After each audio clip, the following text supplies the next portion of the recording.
Yeah, Monday. What's up, everybody? Monday morning. Hope everybody had a great weekend. Welcome to today's edition of the DMC. I'm your host, Chuck Fulkerson. We're going to take a look at our four major markets and also a stock of the day, as we are seeing on the S&P a little bit of weakness coming into play. If I pull up the daily chart of the SPX, we are seeing a little bit of weakness come into play. Now, last night in our live trade room, we spent some time reviewing what does this look like on a much bigger scale. And the thing that I find a little bit interesting is that for the first time in a long time, if we look at all of our prior swing highs, looking on a weekly chart at all of our prior swing high, we'll call that a swing high. All of our prior swing highs on a weekly chart, all the way up from the COVID bottom. Once a swing high was established, and we would pull down from that swing high, we then never came back below that swing high once that swing high was passed.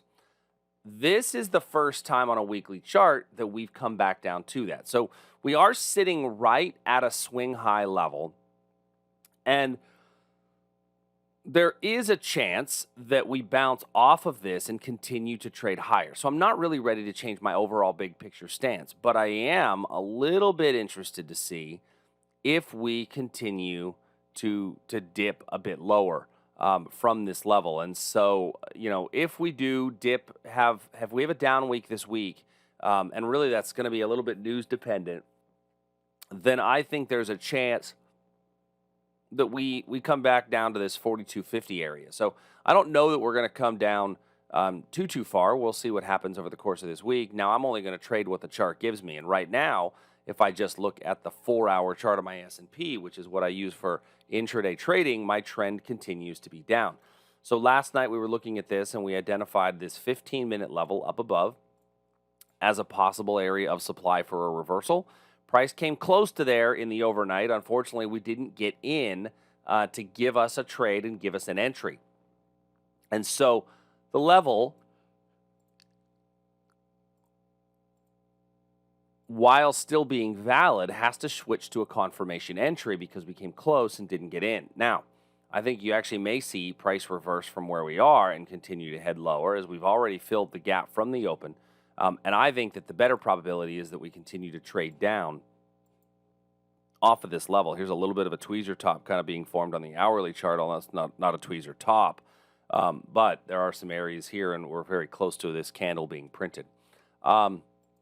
Next, the NQ, similar picture in the NQ. Now, we did look in the NQ at a potential for a 15-minute breakout trade above this region, knowing that if it didn't hit that level before I went to bed, I was not going to do a set it and forget it style trade.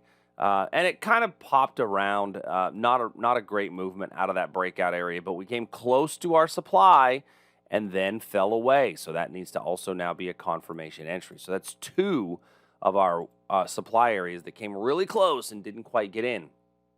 Now, we're actually sitting at a pretty good reversal level right about now. So if this video comes out in the next few minutes, you catch this. We're recording this at 5:52 a.m. Central Time. So, look and see for a reversal off of this area here. As far as demand goes below us, we did bounce off of a pretty strong demand level from Friday. And so now we would look for price to continue to trade lower. Crude oil, looking at crude. Crude has started to put a little bit of a base in here.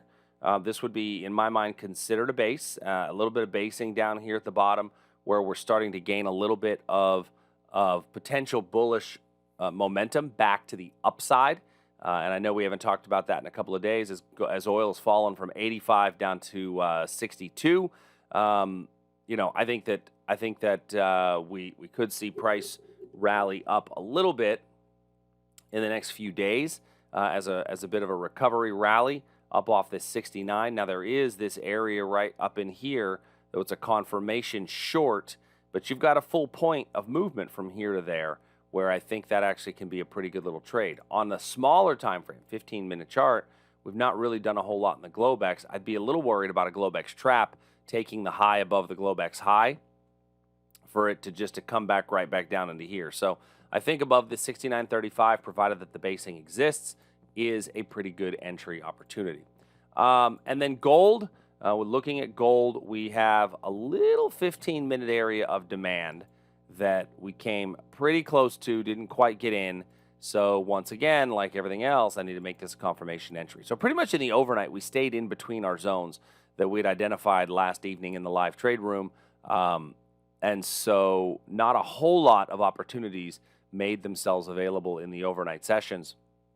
I will say that our next level that I would look at would be a breakout above 1788, potentially this reversal down in here, provided now that we get a confirmation into that level.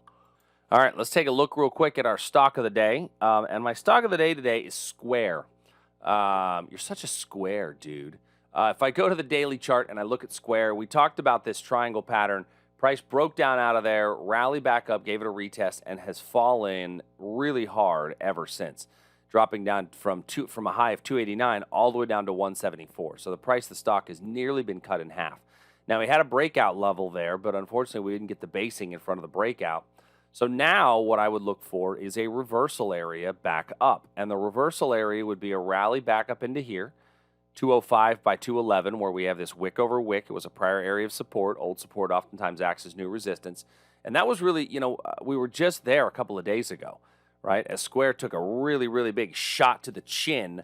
And so let's see if we get a little bit of a short covering rally back up into this region of supply that gives you a pretty nice entry as an opportunity to go short. Now, if I throw on a quick IV study range, you see that our volatility has rocketed straight up here in the last few days in Square. So if we do indeed rally back up to there, you're going to look for probably some sort of a bear put spread as an opportunity to get short. You might even want to sell a bear call spread if you want to take a little bit of credit on that position. But that would be the rally back up into this region for then a reversal to come back down. So taking a look, Square, I think, is a pretty good setup. If you look at that on the hourly chart, you see a little bit of basing in here before the drop. We could theoretically get a reversal in there. Now, it looks like we're actually going to open up down today, 177.10 by 177.98. So not actually going to make it back up to there, opening up right about here, just off the low from Friday. So this, may not made an entry for a couple of days. We would need an overall market rally to get there. But I think that as far as clean levels goes, that's a great picture. All right, everybody, that's all I got for today. I hope you guys have a phenomenal week. And then if you have any questions, send us an email, support@tradersarmy.com. Talk to you soon. See ya. Hey, thanks for joining us. If you like what we do, please make sure you hit that subscribe button. It's the only way the computers know that you're actually alive and really care. And go to tradersarmy.com today to learn a bit more. And if you want to see some of our other videos, click here in the box.